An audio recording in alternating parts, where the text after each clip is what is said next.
Today I am going to discuss ANOVA. So first of all, I structured my training session on into three parts. The first part is the theoretical portion of ANOVA, the concept of ANOVA and its application into business problem. The second portion I will discuss a particular problem in context of ANOVA and how ANOVA will help us to solve that particular problem to take a better informed decision. Third portion, I will show you how to run ANOVA in our studio to have an interactive session, and you can also solve a small business problem in a statistical package. So let's start the session. So first I will tell you the theory of ANOVA. So what is ANOVA? As the name suggests, it's analysis of variance. The main application area of ANOVA is market research. So it will help us to solve, or it will help us to know the cause and effect for a particular incident such as sales or revenue. So for a marketer or a marketing manager, it's very crucial to know the cause of variance for a dependent variable like sales or change in revenue. Say for example, a FMCG company wants to know cause of variance in sales. So there are certain reasons which basically cause the variance in sales, like price of a particular product or its packaging, or maybe the display in a stores. So a marketing manager or a product manager has to know that what is the source of variance, or what causes the effect, and the increase or decrease in sales. So most of the cases of ANOVA, the dependent variables are sales, consumer preference, or behavioral or attitudinal change for a particular product.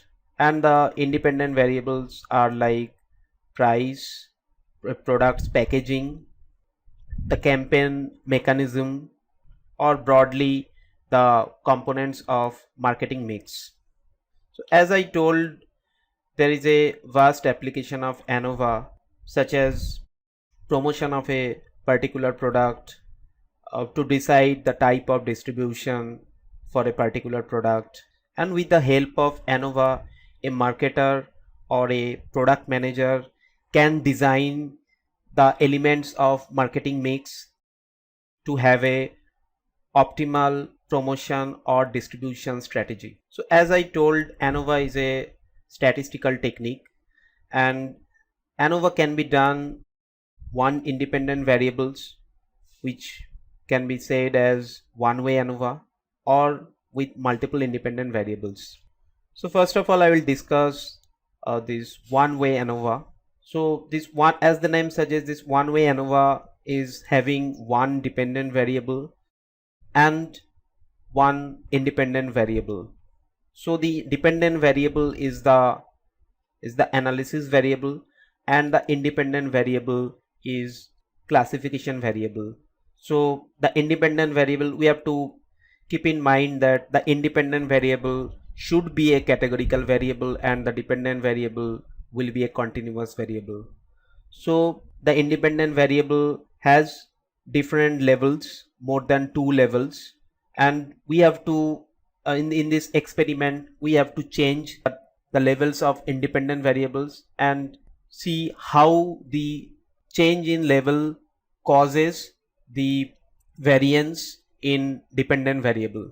So the first technique of ANOVA, or better to say is the first type of ANOVA design, is randomized block design. The second type of design is randomized block design. So this randomized block design, in addition of a independent variable like one-way ANOVA, we introduce a blocking factor. So I will discuss in randomized block design when I will show you the example. The third type of design is factorial experiment. So in this factorial experiment, apart from an independent variable, we'll have more than one independent variables, and we basically measure the main effect, which is the effect of individual independent variable on the dependent variable, as well as the interaction effect among the independent variables. We'll explore this further when we'll discuss the factorial experiment. So apart from ANOVA, we'll have also one statistical technique called MANOVA, which is called multivariate analysis of variance. However, this is not in the scope of the current training program. So that's why we'll stick our discussion to ANOVA only. So as I told you, the variables, we have to keep in mind that the independent variables will be in nominal scale, which is categorical scale, like high, low, class A, class B, class C, class D, and the dependent variable will be the continuous variable, which is 1 to 10 or 1 to 100. So the score of dependent variable. So as I discussed, this ANOVA is a statistical technique, and to perform this technique we have to design our experiment in proper way in context to the particular problem. So we have four types of design here to conduct a ANOVA in statistical packages. So the first technique is the completely randomized design in one-way ANOVA, having one independent variable. The second technique is the randomized block design, having single block. The third is the Latin square design, or two blocking factor. Instead of single blocking, we'll have two blocking factor. However, we'll not discuss about this Latin square design in this session. And the fourth one is factorial design with two or more factors. So we'll stick our discussion to the first, second and fourth type of design. As we discussed, this one-way ANOVA has one independent variable and one dependent variable. So we have to measure, or we have to decide that whether the independent variable or change in level in independent variable causes the variance in dependent variable. So the independent variables could be the levels of prices, or as we discussed, the different pack sizes, or maybe the different product colors, which may affect the changes in dependent variable, which is the effect. So the cause is the changes in independent variables level, and the effect is the subsequent change in dependent variable. So in the following example, we'll discuss that whether advertising copy alternatives has any, which is the independent variable, has any effect on preference rating for the advertised copy, which is the dependent variable. So this is the problem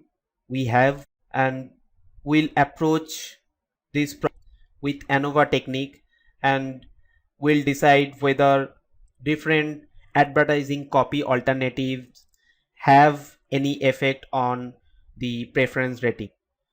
This ad copy independent variable has three different level, 1, 2 and 3, and the ad agency want to test which of these three version of advertising copy is preferred by the target population. So first of all, we have to do some market research here. So we formed a sample of 18 respondent, and this 18 respondent is random sample from the population, means these 18 samples is the representation of the overall population. So in this randomized design, these 18 respondents are assigned to three version of ad copy randomly. So each version of ad copy is shown to 6 of the respondent, 18 divided by 3. So the respondents are asked to rate the ad copy shown to them in a scale of 1 to 10, which is their preference towards the ad copy. So as I told, this 1 to 10, that means it's a continuous variable. Unlike the independent variable has the level of 1, 2 and 3, it's the categorical variable. The dependent variable is continuous variable in a scale of 1 to 10. Way we design the experiment is that the 1 is not liked at all and 10 is liked a lot. So more the rating, more the preference towards the particular ad copy of the population.